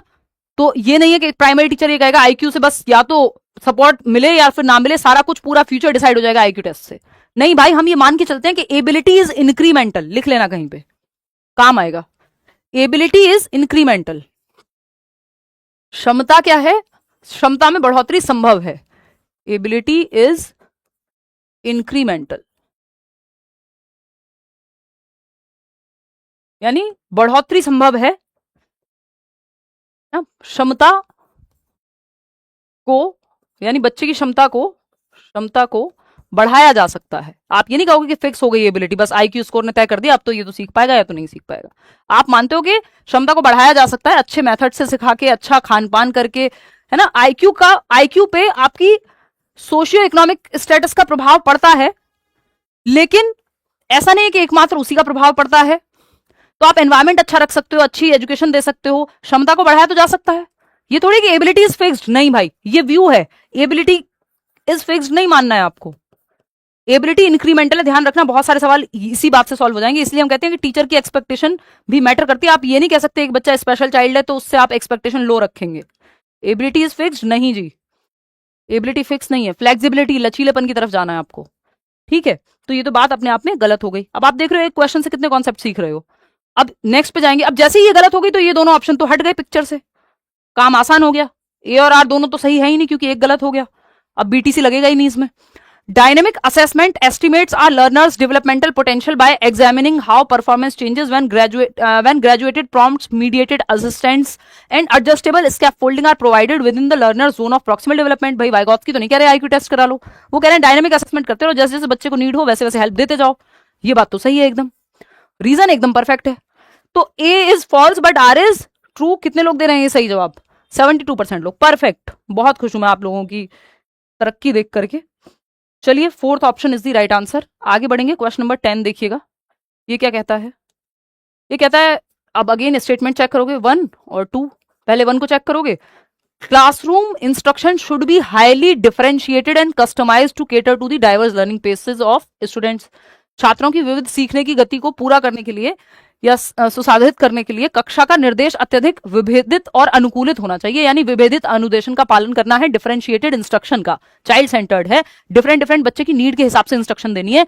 स्टैंडर्ड इंस्ट्रक्शन या यूनिफॉर्म इंस्ट्रक्शन नहीं देनी है. अभी हम कल जहां तक है आपके टैग वर्ड्स करेंगे, पॉजिटिव नेगेटिव वर्ड्स. तो आपको पता होना चाहिए कि यूनिफॉर्म कपड़ों में अच्छी होती है, मेथड में अच्छी नहीं होती है. यूनिफॉर्म इंस्ट्रक्शन हो चाहे वो स्टैंडर्ड इंस्ट्रक्शन हो, मानकीकृत, सबके लिए एक जैसा. ये सुनने में अच्छा लगता है बट हर बच्चे की क्षमता अलग है, तो सबके लिए एक जैसा क्यों करोगे भाई? है ना, गलत हो जाएगा. आप डिफरेंशिएटेड इंस्ट्रक्शन, विभेदी अनुदेशन. डिफरेंशिएटेड इंस्ट्रक्शन का मतलब ये नहीं बच्चों में पार्शियलिटी कर रहे हो, भेदभाव कर रहे हो. ये बच्चों की नीड के हिसाब से, क्षमता के हिसाब से, इंटरेस्ट के हिसाब से, एबिलिटी के हिसाब से आप मेथड अलग अलग चूज करते हो. एक ही मेथड से नहीं पढ़ाते, सिर्फ सबको एक डंडे से नहीं हाँकना है. क्लास में अलग अलग तरह के बच्चे हैं, विभेदी अनुदेशन कहते हैं इसको. तो differentiated instruction is good. Uniform instruction, standard instruction negative words हैं बिल्कुल. अगर कॉन्टेक्स्ट में जो है ये एकदम साफ साफ नकार दिया जाएगा इन शब्दों को. तो ये बात सही है. हाँ, ये एक अच्छा सवाल बन रहा है, ये सही है. अब रीजन चेक करते हैं. Individual differences among learners are shaped solely by unique genetic endowments while environmental factors play no role postnatally. Environment का कोई रोल नहीं जन्म के बाद. ये कैसी बात है? एनवायरमेंट का रोल ही है मेन जन्म के बाद. इवन जन्म से पहले भी है बट जन्म के बाद मेन रोल है. तो ये बीटीसी पे जाने की जरूरत ही नहीं, क्योंकि बोथ ट्रू ही नहीं है, तो हम बिकॉज लगा के चेक करने की जरूरत ही नहीं है. सिंपल हो गया कि बोथ वाले ऑप्शन दोनों हटा दो. ए ट्रू है, आर फॉल्स है. कितने लोग सही जवाब दे रहे हैं? आपके 81%. बहुत बढ़िया यार, आप लोगों ने तो कमाल कर दिया आज. चलिए, बहुत बढ़िया. अगर आप इतना भी समझ पा रहे हैं, क्योंकि ये एक सही और एक गलत वाला सवाल जान के रखा गया है जिससे ये चेक हो सके कि आप स्टेटमेंट को पहचान पा रहे हैं या नहीं पहचान पा रहे हैं. वो बिकॉज तो आप बाद में लगाएंगे ना, पहचान पा रहे हैं या नहीं पहचान पा रहे हैं. ये इतना करना सीख गए तो आप आगे भी कर लोगे, बिकॉज भी कर लोगे फिर तो. वो भी है बीच बीच में सवाल. असर्शन क्या है? क्वेश्चन नंबर 11 है, a multilingual preschool adopts an AI enabled interactive storytelling platform and observes that children between 3 and 6 years rapidly internalize unfamiliar vocabulary, sentence structures and conversational patterns despite receiving identical instructional exposure as older beginners. मतलब क्या है कि एक बहुभाषिक pre school play way 3 से 6 वर्ष के बच्चे हैं. एक एआई मॉडल आया है जो स्टोरी टेल करता है, यानी एआई रोबोट है, मान लो कोई एआई का या कोई सॉफ्टवेयर है जो कहानी सुनाता है बच्चों को. अब ये देखा गया है इस उपयोग के दौरान कि 3 से 6 वर्ष के जो बच्चे हैं ना, वो बहुत तेजी से नए नए शब्द सीख ले रहे हैं इस कार्टून को देख के. कार्टून में भी तो यही होता है ना, डोरेमोन जो देख लेगा वो. शिनचैन को क्यों बंद किया गया? क्योंकि बच्चे बहुत तेजी से सीखते हैं. इस उम्र के बच्चे भाषा भी वही इस्तेमाल करने लगते हैं. आप गाली दो उनके सामने, अगले दिन गाली देते हुए मिल जाएंगे आपको. तो उनकी, क्योंकि लैंग्वेज एक्विजिशन डिवाइस जो है, नॉम चॉम्स्की भी कहते हैं, भाषा अर्जन यंत्र जो है बहुत तेज होता है. Fastest period for language development, भाषा विकास के लिए सर्वाधिक महत्वपूर्ण, सर्वाधिक तीव्र जो काल है वो 3 से 6 वर्ष या 2 से 6 वर्ष पूर्व बाल्यावस्था है, जिसको पियाजे की प्री ऑपरेशनल स्टेज भी आप कह सकते हो. उम्र वही होती है. तो यहां पर हम कह सकते हैं कि सबसे तीव्र जो भाषा विकास के लिए काल है, फास्टेस्ट, सेंसिटिव, क्रिटिकल पीरियड, तीनों वर्ड आ जाए समझ जाओ, अर्ली चाइल्डहुड की बात हो रही है, 2 से 6 वर्ष की. तो ये तो सही है. अब सेकंड को चेक करेंगे ये सही है कि नहीं है. Early childhood represents a biologically sensitive phase during. अच्छा, ध्यान रखना, ऐसा नहीं करना है. अगर ये रॉन्ग नहीं है तो फालतू में यहां नहीं चले जाना है, फिर दोनों पढ़ लेने हैं. दोनों में से कोई एक रॉन्ग है तब आप पहले ही स्टेज में 2 को हटा सकते हो, 2 ऑप्शंस को. रीजन क्या है? Early childhood represents a biologically sensitive phase during which heightened neural plasticity enables the brain to process, organize and internalize linguistic input with exceptional efficiency, thereby facilitating natural language acquisition. भाई इसलिए हो पा रहा है ये क्योंकि बच्चे की जो न्यूरोप्लास्टिसिटी है और बायोलॉजिकली वो इस समय पे सबसे तेजी से इनेट क्षमता है ना भाषा को एक्वायर करने की. 5 साल तक की उम्र में तो आपका भाषा अर्जन यंत्र, लैंग्वेज एक्विजिशन डिवाइस भी सबसे ज्यादा एक्टिव है. दोनों सही हैं. अब बोथ ट्रू होते ही आपको चेकिंग पे चले जाना है ना, बिकॉज लगा करके. सिंपल, क्योंकि बोथ ट्रू हो गया, ए भी ट्रू आर भी ट्रू। अब आपको सिंपली एक काम करना है कि बिकॉज लगा देना बीच में, या दैट इज वाई लगा देना है अगर रीजन से उल्टा चेक कर रहे हो तो। अब multilingual pre school AI enabled बच्चे जल्दी सीख पा रहे हैं क्योंकि इस उम्र में क्षमता ज्यादा होती है, तो सही है बात, both and R are true and R is the correct explanation, खत्म हो गई बात। A option is the right answer, simple. 81% लोग सही जवाब दे रहे हैं। अब देखो हो पा रहे हैं सवाल, अब डर के दिखाओ इन सवालों से। क्वेश्चन नंबर 12 देखिएगा, असर्शन क्या है? अभिकथन है कि teaching primary students to regularly ask themselves did I understand this paragraph during reading increases cognitive overload and permanently hinders comprehension. ये प्राथमिक छात्रों से, यानी कक्षा 1 से 5 के छात्र हैं, उनसे पढ़ते समय जब वो किताब पढ़ रहे हैं या कोई कहानी पढ़ रहे हैं, रीडिंग कर रहे हैं बेसिकली, तो नियमित रूप से यदि हम उनसे कहेंगे कि खुद से यह पूछते रहो कि क्या मुझे ये पैराग्राफ समझ में आया, ये तो अच्छी बात है कि अगर बच्चा पढ़ के ये समझेगा कि मैंने इसमें क्या सीखा, तो मेटाकॉग्निशन आएगा, उसकी भाषा और समझने की दोनों क्षमताएं बेहतर होंगी, परा संज्ञान सिखा रहे हो। लेकिन ये कह रहे हैं इससे ना संज्ञानात्मक भार बढ़ रहा है बच्चे के दिमाग पे। नहीं भाई, भार क्यों बढ़ रहा है, इसमें क्या प्रॉब्लम है? ये तो अच्छा मेथड है कि बच्चा खुद से सवाल पूछे कि मुझे समझ आया कि नहीं आया, रिफ्लेक्ट करना सीखेगा, थिंकिंग सीखेगा। रीजन क्या है? Metacognitive monitoring helps students to regulate their working memory resources and allocate attention more strategically during complex cognitive task. ये बात सही है। तो जैसे ही ए गलत हुआ था तो आपको पता है ये दोनों ऑप्शन हट गए थे, और ये ए ट्रू भी हट गया था, ऑप्शन ही एक बचा था। अब आर चेक करने की जरूरत ही नहीं है, डायरेक्ट भी पहुंच सकते हो आप इस सवाल जवाब तक। वही जवाब आपने देख लिया कि पहली बात गलत है तो खत्म हो गई बात, फिर तो बोथ करेक्ट बचे ही नहीं, और जहां ए फॉल्स है वो बचा बस, क्योंकि ए तो फॉल्स है। ऐसा थोड़ी है कि ये बाधा बनता है। समझ गए बात? आगे बढ़ जाए। मेटाकॉग्निशन होता है thinking about your own thinking, reflect करना, प्लान करना, रिव्यू करना, स्ट्रेटेजी बनाना, जैसे आप पेपर के लिए बनाते हो, वो मेटाकॉग्निशन है। क्वेश्चन नंबर 13, खुद से सवाल करके खुद से ही अपने चिंतन पे भी सोच पाना, खुद को गाइड कर पाना। 13 क्वेश्चन नंबर देखिए, स्टेटमेंट 1 पढ़ेंगे। Effective formative feedback in classroom settings should focus on comparing a students performance with their classmates rather than their own past progress. हमने ये डिस्कस किया है कि शर्मा जी के बेटे को वर्मा जी के बेटे से या बेटी से नहीं कंपेयर करना है, शर्मा जी के बेटे को खुद की ही अपनी प्रीवियस परफॉर्मेंस से कंपेयर करना है। यानी हिमांशी को ये देखना चाहिए वो कल से आज बेहतर हुई है या नहीं, ये नहीं कि और 4 लोगों से बेहतर हुई है कि नहीं, वो मुद्दा नहीं है। वो कई लोगों के लिए काम करता है, बट वो नेगेटिव मोटिवेशन है, एक समय के बाद वो खोखला कर देता है इंसान को अंदर से, क्योंकि आप काम इसलिए कर रहे हैं कि किसी को आपको दिखाना था, है ना, कि उससे आगे जाना था। वो सर्टेन आप कोई रेस में भाग रहे हैं, एक्चुअल रेस में, तब तो समझ आता है, उसमें भी आप अपनी ही परफॉर्मेंस बेटर करोगे। रोज थोड़ी देखोगे कि आज इसके साथ फिर से दौड़ के देखूं आज जीतूंगा कि नहीं, वो तो आप अपनी ट्रेनिंग पे फोकस करोगे। तो यहां पे मुद्दा ये एकदम गलत है। जैसी बात आए कि बाकी बच्चों से कंपेयर करो बच्चे को, एकदम गलत है। बच्चे को उसकी खुद की पास्ट परफॉर्मेंस से, पहले जैसा वो परफॉर्म करता था वो कल से आज बेहतर हुआ है कि नहीं, ये देखना है, ना कि बाकी बच्चों से कंपेयर करना है।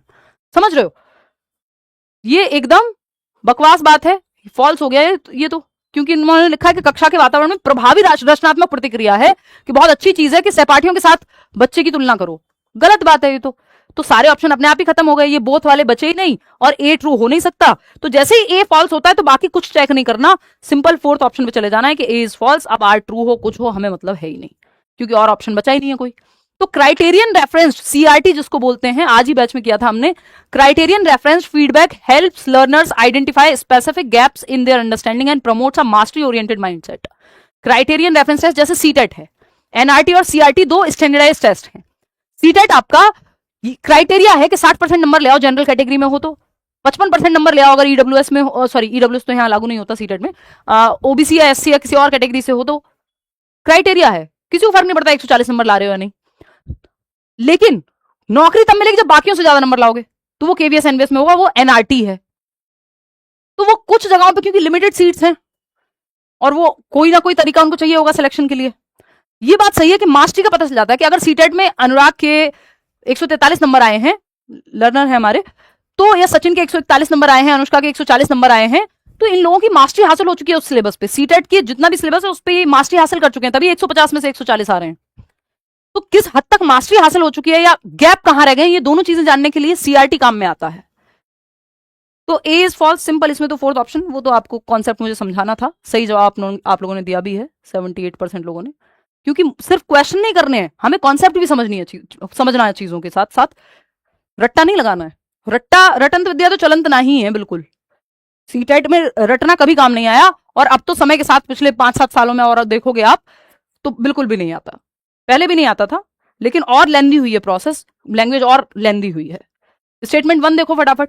अ primary school student who shares her lunch only with peers. बहुत ही प्यारा सवाल है, अगर ये गलत कर दिया ना तो इसका मतलब आपके बेसिक कॉन्सेप्ट हिले हुए हैं। बहुत ही प्यारा सवाल, पढ़ो एक बार खुद से।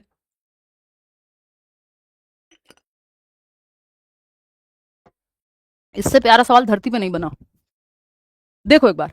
अ primary school student who shares her lunch only with peers who promise to share their toys the next day is operating at Kohlberg's conventional level of morality. यानी एक प्राइमरी प्राथमिक विद्यालय की छात्रा है, कक्षा 1 से 5 में होगी, ये मैटर नहीं कर रहा है यहाँ पे। मैटर क्या कर रहा है कि छात्रा है जो अपना लंच केवल उन दोस्तों के साथ या उन सहपाठियों के साथ साझा करती है जो उसे अगले दिन खिलौने साझा करने के लिए राजी होते हैं कि भाई तुम आज मुझे अपना लंच शेयर करा दो, मैं कल तुम्हें, मेरे पास एक टॉय है उसके साथ खिलाऊंगी। Give and take, tit for tat, जैसे को तैसा, mutual exchange, individualism and exchange. ये कह रहे हैं कि ये जो जैसे को तैसा गिव एंड टेक है, टिट फॉर टैट है, ये कोहलबर्ग के नैतिक विकास के पारंपरिक स्तर पर आता है। अब सारा पता चल जाएगा आपने कितनी थियरी पढ़ी है। कितने लोग हैं? 44% लोग कह रहे हैं कि ए है ऑप्शन। अभी भी रट्टेबाज बने हुए हो। अरे भाई साहब ऐसे नहीं होता है, ये प्री कन्वेंशनल पे आता है, सेकेंड स्टेज है, कन्वेंशनल पे नहीं आता है tit for tat. Punishment and obedience, instrumental orientation या mutual exchange, tit for tat. तो ये दोनों स्टेजेस तो प्री कन्वेंशनल है, पूर्व पारंपरिक पहला स्तर है। आप कह रहे हो कन्वेंशनल पे आता है। कन्वेंशनल पे तो थर्ड और फोर्थ स्टेज आती है, गुड बॉय नाइस गर्ल कि उसको तारीफ चाहिए होती, और फोर्थ आपका लॉ एंड ऑर्डर आता है। तो ऐसे करोगे तो कैसे चलेगा मित्र, है ऐसे नहीं करना है। तो ये तो बात ही गलत है ना, ये पूर्व पारंपरिक स्तर है। पता लग गया कितनी थियरी पड़ी है? शर्म आ रही थोड़ी सी? नहीं आनी चाहिए, कोई बात नहीं, गलतियां तो सीखने का हिस्सा है, it's okay. But paper pass है, फिर बाद में आएगी, अभी नहीं आई तो। समझ रहे हो? तो थोड़ा सा पढ़ लो, मेरे कहने का मतलब ये है, फ्री नोट्स दिए हुए हैं, कम से कम उन्हीं को पढ़ लो, प्रीवियस सेशंस कराए हुए हैं। देखो एक बार, तो ये जैसे ही गलत हुआ तो आपको पता है ये दोनों ऑप्शन तो हट ही जाएंगे, और ये भी हट जाएगा, फोर्थ ही ऑप्शन बचेगा, और तो कोई ऑप्शन ही नहीं है इसमें। फिर भी आर चेक कर लेते हैं। The conventional level of moral development is characterised by the internalisation of societal rules and expectations. ये बात सही है कि समाज के द्वारा नैतिकता सही और गलत तय होता है कन्वेंशनल लेवल पे, लेकिन ये तो कन्वेंशनल लेवल पे होता ही नहीं है जो यहाँ पे कहा गया है कि दो बच्चे लड़ रहे हैं, एक बच्चे ने टिफिन शेयर नहीं किया उसके साथ, और इसने कल उसकी कॉपी फाड़ दी थी, आज इसने इसकी रबड़ तोड़ दी है। तो वो कह रहा है कि कल इसने भी तो ऐसे किया था, मैं तो उसके बर्थडे पे हमेशा जाता था, वो मेरे बर्थडे पे नहीं आई। अब वो बेचारी बीमार हो सकता है, लेकिन यहाँ पे इंटेंशन मैटर नहीं करती, यहाँ पे टिट फॉर टैट मैटर करता है। तो ये fourth option is the right answer. ठुकरा के मेरा प्यार मेरा इंतकाम देखेगी टाइप है।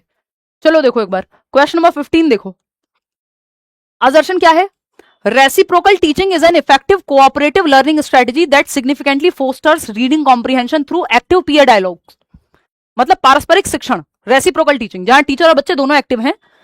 वाइगॉट्स की बात करते हैं, इसकी अभी कुछ दिन पहले हमने डिस्कस किया था, जो सक्रिय संवादों के माध्यम से पठन बोध को, रीडिंग में कॉम्प्रिहेंशन बेहतर होता है, क्योंकि इसमें प्रिडिक्ट कर सकते हो, क्वेश्चन कर सकते हो, क्लैरिफाई करोगे, समराइज करोगे, ये 4 स्टेप शामिल होते हैं रेसिप्रोकल टीचिंग में। ये वाइगॉट्स की वाला सेशन देख लेना, हमने डिस्कस किया है, ये सही है। रीजन देखो, during reciprocal teaching the teacher and students alternate roles in applying 4 structured skills, summarising, questioning, clarifying and predicting. SQCP बोल देंगे। तो यहां पर जब हम बात करें तो ये बात भी सही है। अब BTC लग जाएगा, बोथ ट्रू, तो चेक करो भाई, बिकॉज लगाओ फटाफट से। अगर बिकॉज लगा के सही जा पा रहा है तो समझ गए कि रीजन सही है, नहीं तो नहीं। ठीक, बिकॉज लगाओ फटाफट। 87% लोग फर्स्ट ऑप्शन कह रहे हैं कि रेसिप्रोकल टीचिंग जो है एक अच्छा तरीका है, कोऑपरेटिव स्ट्रेटजी है, टीचर और विद्यार्थी मिलकर के कोऑपरेट करके एक साथ पढ़ रहे हैं, एक रीडिंग सेशन ले रहे हैं। क्योंकि because during reciprocal teaching the teacher and students alternate roles, teacher student का ऑल्टरनेट रोल आता है। कई बार बच्चे क्वेश्चन पूछ रहे हैं, टीचर समराइज कर रहा है, बच्चे प्रिडिक्ट कर रहे हैं, टीचर क्लैरिफाई कर रहा है क्वेश्चंस को। तो टीचर और बच्चे दोनों एक्टिव होते हैं, दोनों एक दूसरे सीख रहे हैं यहाँ पे। तो ये बात एकदम सही है, बिकॉज लगा के एकदम सही बात है।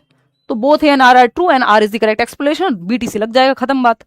ये आर इनकरेक्ट है ही नहीं, और कोई और ऑप्शन बचा ही नहीं। जैसे बोथ करेक्ट हुए, ये दोनों ऑप्शन हट ही जाते हैं। क्वेश्चन नंबर 16 देखिएगा, 4 सवाल और हैं, बहुत बेहतरीन आज आपने काम किया है। क्वेश्चन नंबर 16 देखिएगा, assertion in a constructivist classroom a child's alternative conception that plants get their food from the soil through roots should be immediately crossed out with a red pen and marked as an intellectual failure। बहुत अच्छा सवाल, बहुत प्यारा सवाल, उम्दा सवाल। एक रचनावादी कक्षा में बच्चे की यह वैकल्पिक धारणा की पौधे जड़ों के माध्यम से मिट्टी से अपना भोजन प्राप्त करते हैं, अब आपको पता है कैसे करते हैं, ये गलत हो गया। तो तुरंत लाल पेन से काट दिया जाना चाहिए इस बात को बच्चे की। और बौद्धिक विफलता के बच्चे को तो कुछ आता ही नहीं है ये कह दो भाई, एरर्स पार्ट ऑफ लर्निंग है, सीखना गलतियां सीखने का हिस्सा है। ये कह रहे हो जैसे गलती दिखे, और रचनावादी क्लासरूम बता रहे हो, टीचर सेंटर्ड थोड़ी है, चाइल्ड सेंटर्ड क्लासरूम है। तो बच्चे तो एक्टिव होंगे, गलतियां करेंगे, डिस्कशन के माध्यम से ठीक कर दो चैलेंज करके, जैसे अभी हमने थोड़ी देर पहले बात की थी कॉग्निटिव कॉन्फ्लिक्ट की। तो ये तो गलत हो गया। जैसे ये गलत हुआ, आपको पता है कहां जाना है, फोर्थ ऑप्शन पे जाना है, बात ही खत्म हो गई, चेक ही नहीं करना कुछ, टाइम सेव हो गया, खत्म बात। फिर भी चलो हम पढ़ लेते हैं अपनी अंडरस्टैंडिंग के लिए, 80% लोग सही जवाब दे भी रहे हैं। Children's alternative conceptions are significant cognitive steps that reflect their active logical attempt. जो वैकल्पिक अवधारणाएं होती हैं ये हेल्पफुल होती हैं, बच्चे की गलतियों को समझने में मदद करती हैं और सीखने में मदद करेंगी। तो fourth option is the right answer कि ए तो फॉल्स है, आर ट्रू है। क्वेश्चन नंबर 17 देखिएगा, ये क्या कहता है भाई। अ ग्रेड 3 टीचर, कक्षा 3 की शिक्षिका है या शिक्षक है, encourages learners to collaboratively create digital story books, के साथ में मिलकर डिजिटल स्टोरी बुक्स बच्चे ग्रुप में क्रिएट करें। By drawing upon their home language, अपनी भाषा का, घर की भाषा का, मातृभाषा का इस्तेमाल करें, क्लासरूम में डिस्कशन करें, शेयर्ड रीडिंग करें, 2-2, 3-3, 4-4 बच्चे बैठ के साथ में पढ़ रहे हैं। और बिफोर इंट्रोड्यूसिंग फॉर्मल लैंग्वेज, बाद में वो औपचारिक भाषा ला रहे हैं, पहले मातृभाषा से शुरू कर रहे हैं। ये बात तो ठीक है, ये तो ट्रू है बात, कोई दिक्कत है? ये आया हुआ सवाल है। ज्यादातर क्वेश्चंस नए थे, कुछ कुछ सवाल मैंने पुराने भी डाले क्योंकि जो जरूरी है या अच्छे सवाल है। डोंट पोल सो सून, अच्छा कोई बात नहीं, आप थोड़ा रुक के दे दो जवाब बोल तो रहेगा ही, जल्दी आने की दिक्कत नहीं, पोल लेट आने की दिक्कत होती है। आप नई समस्या बता रहे हो आज। रीजन क्या है इसका? NCF 2023, national curriculum framework 2023 emphasizes that language learning should be holistic and meaning centered, integrating listening, speaking, reading and writing as mutually reinforcing processes. यानी राष्ट्रीय पाठ्यचर्या की रूपरेखा 2023 भाषा अधिगम को एक समग्र एवं अर्थ केंद्रित प्रक्रिया मानती है, जिसमें श्रवण, वाचन, पठन और लेखन परस्पर एकीकृत हैं, इंटीग्रेटेड हैं। लिसनिंग, स्पीकिंग, रीडिंग, राइटिंग, एलएसआरडब्ल्यू या सूबो पाली, सुनना, बोलना, पढ़ना और लिखना, क्या है ये? इंटीग्रेटेड है, एकीकृत है, एक दूसरे से जुड़े हुए हैं। जब आप सुनते हैं तो आपका बोलना बेहतर होता है, जब आप पढ़ते हैं तो आपका लिखना भी बेहतर होता है, बोलना भी बेहतर होता है, सब एक दूसरे से जुड़े हुए हैं। अगर क्रम पूछे तो एलएसआरडब्ल्यू का यही सूबो पाली ही आप फॉलो करते हैं, नहीं तो इसको इंटीग्रेटेड मानते हैं। ठीक, तो जब आपने ये देखा, ये आया हुआ सवाल है और ये लैंग्वेज में आया है, इंग्लिश पेडागोजी में, हिंदी पेडागोजी में, दोनों में आया है, इसी बार आया है। जो प्रीवियस आपका पेपर हुआ है फरवरी वाला या मार्च में जो हुआ था, मार्च में भी हुआ था एक सेट, वो कोई पेपर लीक हो गया था शायद सीटेट का, कहीं किसी सेंटर पे दोबारा हुआ था या हो नहीं पाया था पहले। तो एनीवे यहां पे मुद्दा क्या है, एनसीएफ 2023 से और एनईपी से सीडीपी में क्वेश्चन नहीं आ रहे पिछले कई सालों से, लेकिन लैंग्वेज में आ जाते हैं। तो इसलिए मैंने बैच में भी स्पेशली ये कहकर के डलवाया हुआ कि पढ़ लो इसको, कोई बात नहीं, इससे कोई नुकसान नहीं होगा, लैंग्वेज में काम आ जाएगा। अदरवाइज आपको कुछ नहीं पता, ना एनईपी में पता है ना एनसीएफ में पता है। सीटेट में सिंपल तरीका है, बच्चे के भले में है ऑप्शन, बच्चे की भलाई में, बच्चे के पक्ष में है ऑप्शन। अगर बच्चे के पक्ष में है तो सब बढ़िया है, कोई दिक्कत नहीं है। देखो दोनों बातें बच्चे के पक्ष में है, ये भी सही है और ये भी सही है। अब आप जाओगे बीटीसी पे, बोथ ट्रू है तो करेक्ट, चेक कर लो, आप चेक करो फटाफट से, बोथ ट्रू है, चेक करो कितने लोग हैं जो 76% लोग जवाब दे रहे हैं। अच्छा समझते हैं, इन्होंने कहा कि तीसरी क्लास की शिक्षिका है जो कोलैबोरेटिवली ग्रुप में बच्चे सीख रहे हैं, एक्सपीरियंस ले रहे हैं और पहले घर की भाषा यानी मातृभाषा से स्कूल की औपचारिक भाषा सिखाई जा रही है। पहले बच्चों को फ्रीडम है मातृभाषा में बोलने का, फिर धीरे धीरे स्कूल की भाषा सीख लेंगे। Very good, well and good, right है। एनसीएफ 2023 कहता है, इसका रीजन दिया है कि एनसीएफ 2023 कहता है कि लैंग्वेज लर्निंग जो है वो होलिस्टिक एंड मीनिंग सेंटर्ड होनी चाहिए, अर्थपूर्ण। तो अर्थपूर्ण कब होती है? कोई भी चीज जो बच्चे के जीवन से जुड़ी हुई हो, और बच्चे की मातृभाषा जीवन से जुड़ी हुई है, तो बात तो सही हो रही है। यहां भी बिकॉज लगा दो, बात बन जाएगी, बिकॉज लगा दो, बात बन जाएगी कि भाई घर की भाषा का इस्तेमाल करो, बच्चे एक्टिव है, मीनिंग मेकिंग होगी, बात सही है एकदम। Both and R are true, and R is the correct explanation, खत्म ही हो गई बात। आगे बढ़ेंगे, क्वेश्चन नंबर 18 देखिएगा। ये अगेन एक बड़ा और लेंदी सवाल है। असर्शन चेक करते हैं। A school integrates AI generated performance analytics but considers end of term standardized paper pencil test scores as the principal basis for documenting learners overall progress। यानी end term standardized paper pencil test, यानी बच्चे को rank करना हो या paper pencil test मुख्य बना रहे हैं बच्चे की लर्निंग प्रोग्रेस को जांचने के लिए। मेन चीज को पेपर पेंसिल टेस्ट को कह रहे हैं, जबकि हमारे लिए फॉर्मेटिव असेसमेंट होना चाहिए, सबमेटिव नहीं। सबमेटिव मेन नहीं है ना, वाइल प्रिंसिपल नहीं हो सकता summative. While classroom observations and portfolio serve only as supplementary evidence, कह रहे हैं पोर्टफोलियो तो ज्यादा महत्वपूर्ण नहीं है, पेपर पेंसिल टेस्ट ज्यादा महत्वपूर्ण है। बेकार बात है, आपको भी पता है, सीसीई में डिस्कस किया हमने, गलत है। रीजन क्या है? Continuous and comprehensive evaluation advocates gathering evidence of learning through diverse qualitative and quantitative assessment. CCE कहता है कि qualitatively और quantitatively शैक्षिक सह शैक्षिक करिकुलर को करिकुलर दोनों पहलुओं को मापो. That collectively capture both scholastic and co-scholastic dimensions of children's development. ये बात तो सही है कि एविडेंस लो, यानी सिर्फ पेपर पेंसिल टेस्ट से मत जांचो, आप पोर्टफोलियो भी लो, चेकलिस्ट भी लो, इंटरव्यू भी लो, ऑब्जर्वेशन भी करो. 50 टेक्निक है आकलन की, पढ़ा है ये हमने अभी कल की क्लास में ही बैच में सीटेट के. तो अगर आप देखोगे तो ये बात तो सही है, यहाँ पे ए गलत है. जैसे ही ए गलत हो जाए आपको पता है एक तो ये दोनों ऑप्शन हट गए, तीनों ऑप्शन हट जाते हैं, बस बचता ही एक है, वो है फोर्थ ऑप्शन. ठीक है, सिंपल.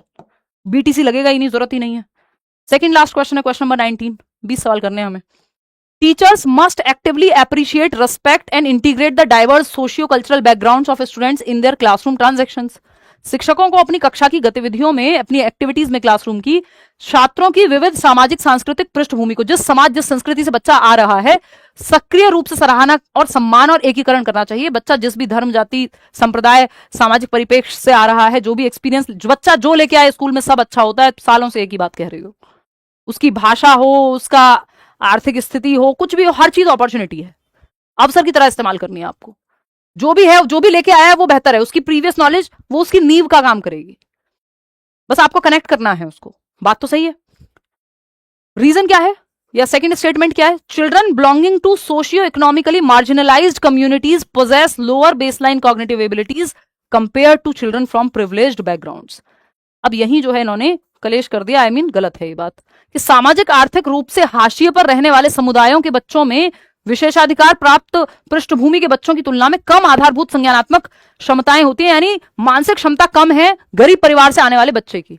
देखिए आईक्यू पे इकोनॉमिक्स, जो इकोनॉमिक स्टेटस है उसका प्रभाव पड़ता है. इसका मतलब ये नहीं है, और आईक्यू एकमात्र तरीका नहीं है सीखने का. और दूसरा, ऐसा नहीं कि बहुत किसी का आईक्यू सिर्फ अमीर परिवार में पैदा होने से 140 हो जाएगा या गिफ्टेड हो जाएगा. बहुत बड़ा भी ऐसा नहीं होने वाला कि एकदम 70 से डबल हो जाएगा आपका आईक्यू.